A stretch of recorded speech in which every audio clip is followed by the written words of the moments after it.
Hey, man. Ah! What are you doing with that camera? Scaring the shit out of you. Oh my goodness! You scared the shit out of me. The shit really just flew out. There was fear inside of my gauntlets. Speaking of the fear gauntlet. Speaking of effortless segues.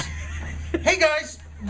We don't have a proper episode today. Instead, we want to give you sort of a behind-the-scenes talking episode like we did back for Resident Evil way back in the day. Yep. And part of the reason we're doing it is because we don't want to play Dead Space anymore. Nope. We do not want to play!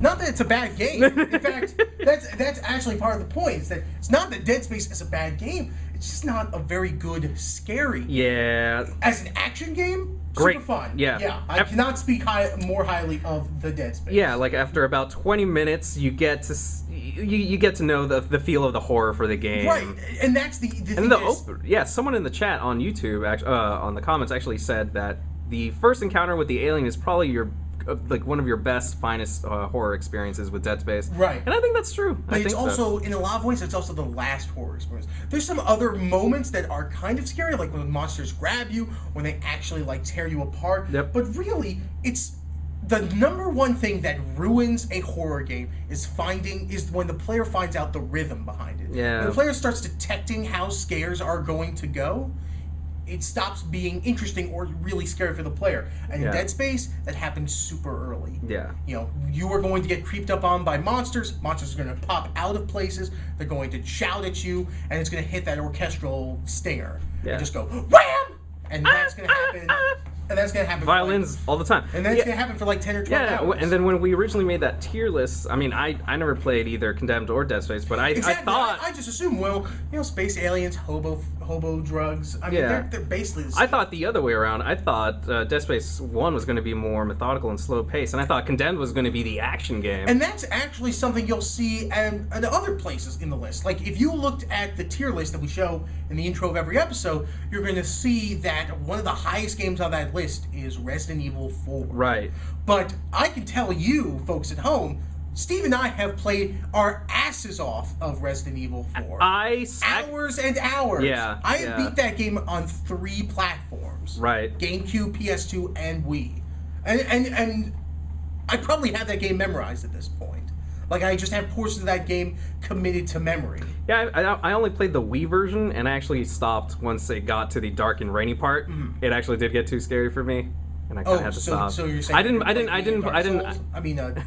Resident Evil? Sorry. Yeah. A different game on the brain. Yeah. I played a butt ton of Resident Evil 5, though. Mm-hmm. That game isn't scary at all. No. Because that game quickly devolves into the rhythm of being this is an action game. Yeah.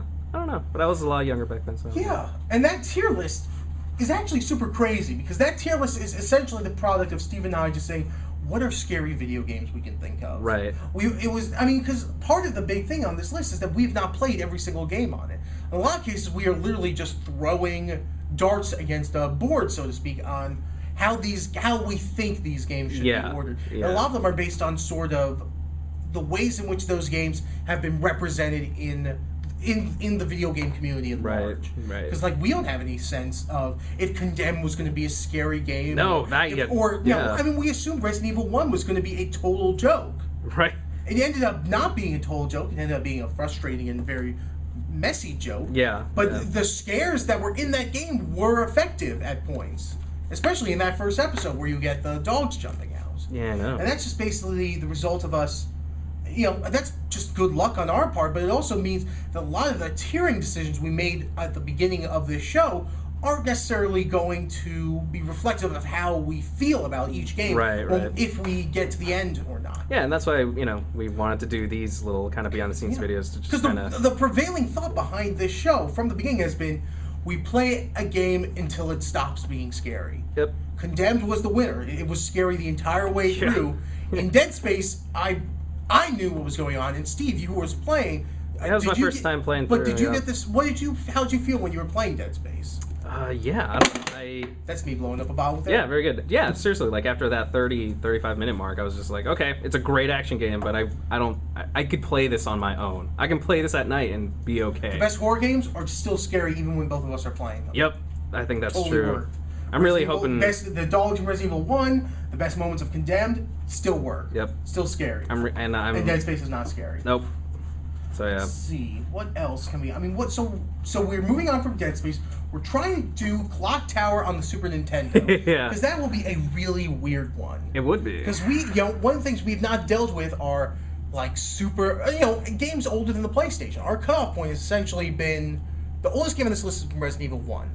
But the idea that there were horror games on and around that time and on other platforms. Geez, that's super interesting. Yeah. And we've got other weird games like that coming up. We've got adventure games like Phantasmagoria, and we've got more kind of action games on the line with Call of Cthulhu and whatever.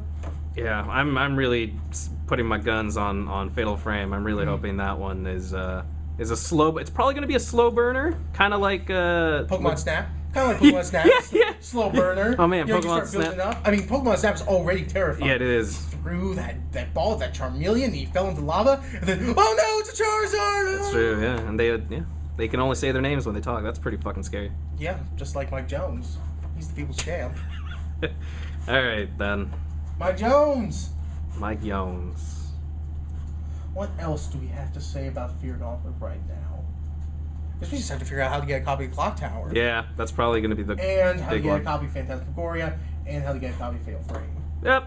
It's, top of this list, super easy. I already own Amnesia. I bought it ages ago. Yep. I didn't play it. It was too scary. I just played the quick look, and the quick look was pretty Scary. pretty creepy, yeah. So I can't wait for that too. I don't know. Maybe we'll see. Yeah. Hopefully we'll be alive Anything else you for want to Amnesia. say? Wait, what? Anything else you want to say about Fear Gauntlet coming up? I don't know. I think we wrapped it up pretty okay. Yeah. All right, well, I guess that's it for that. I wish we had Dead our Space, guns. good game. Not playing it much further. More games coming. Condemned's really good. Dead Space is a good action game, but not a good scary game. Nope. More games coming. Amnesia at the top. I'm Matt. I'm You're Steve. And you're Steve. Huh? And I'm Matt. Bye, You're Matt. Steve. Bye, Matt. Bye, Steve. Bye. 3D. 3D.